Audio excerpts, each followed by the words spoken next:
Let's can some cherry tomatoes. So the first thing that I do whenever I start the canning process is that I wash my jars and then I check to make sure there's no nicks or cracks or anything along the tops of the jars. And also I inspect, make sure there's no cracks along the outside of the jars. So what we're going to do first is we're going to take our little tomatoes and we're just going to use either a toothpick or a skewer. Now I have a skewer, so all I'm going to do is just kind of run these washed and cleaned tomatoes on my skewer, just like you're making something for a skewer that you're maybe doing, something at home. And then all I'm going to do is put them in the jar that way. I just want to get an idea how many tomatoes I can get in each jar. Now I'm going to take some of these green tops off. Some of them are off, but all these have been washed and they're ready to go. So this is going to take me a little while. I might move over to the table where it's a little bit easier, but I will come back as soon as I'm all done and show you how many of these cherry tomatoes I was able to get into the jars. So I'm going to start off with 4 quarts. I probably will need to do more, but I'll show you as soon as we get there. Okay, I was able to get all 4 quarts filled up. Actually, I had exactly the right amount of tomatoes. It's kind of crazy. So I've got a clove of garlic in each one of my jars.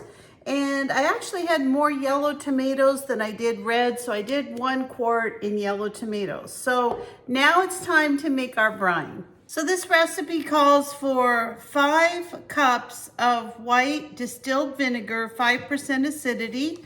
So I'm actually gonna add, some of this is gonna be apple cider vinegar, just for flavor, and make sure that I have the same amount of acidity. So I'm gonna put in 3 cups of the white vinegar, and then I'm gonna put 2 cups of the apple cider vinegar.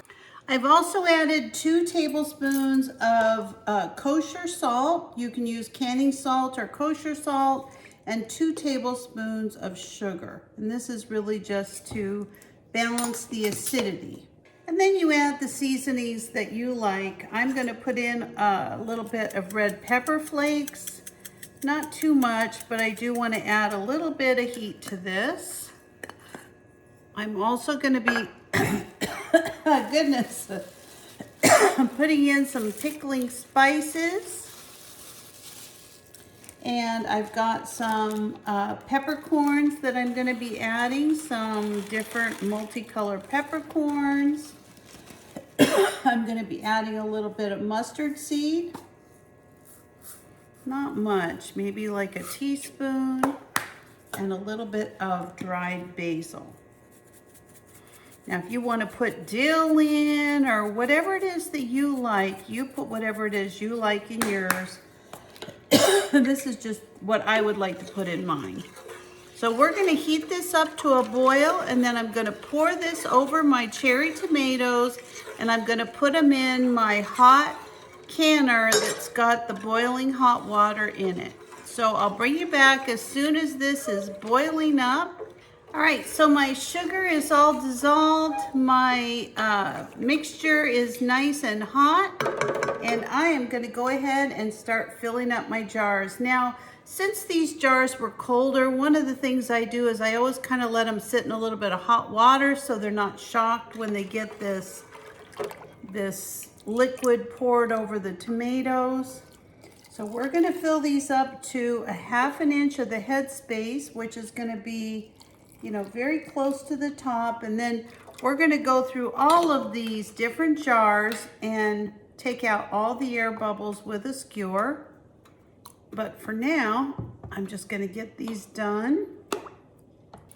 This smells really good and they look just beautiful.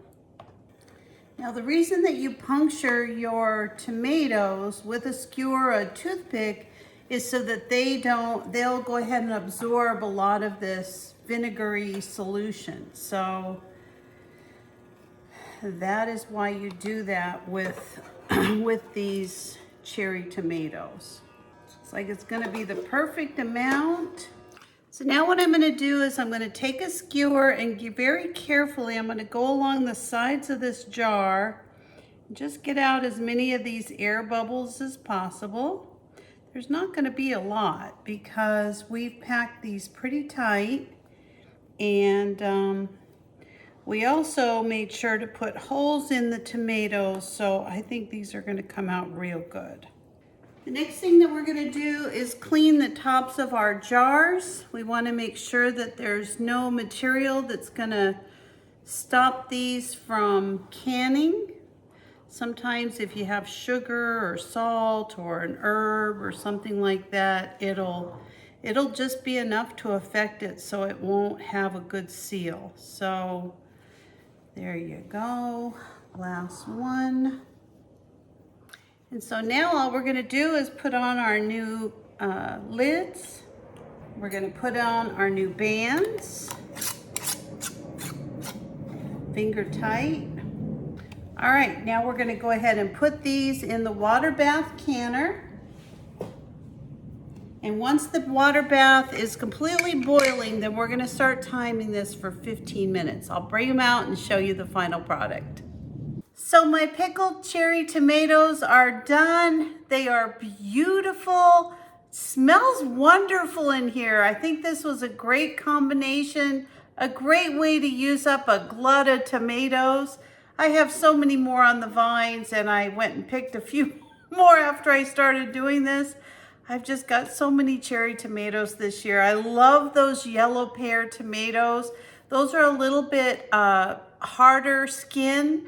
They're very sweet, extremely delicious. This year they're very big for a small cherry tomato, but those look stunning in the jar. So I'm really gonna enjoy these on tops of salads, maybe in some chilies and stews, and I don't know, I'm gonna think of all kinds of things, even just to eat individually. I think they're gonna be so yummy. So give this recipe a try. If you've got extra tomatoes, this might be just the thing to do with those little cherry tomatoes.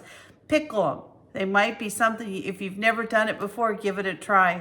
So if you're not a subscriber, please consider subscribing to my channel. Give me a like, a thumbs up, or ring that bell for future notifications, and I'll see you next time. Bye-bye.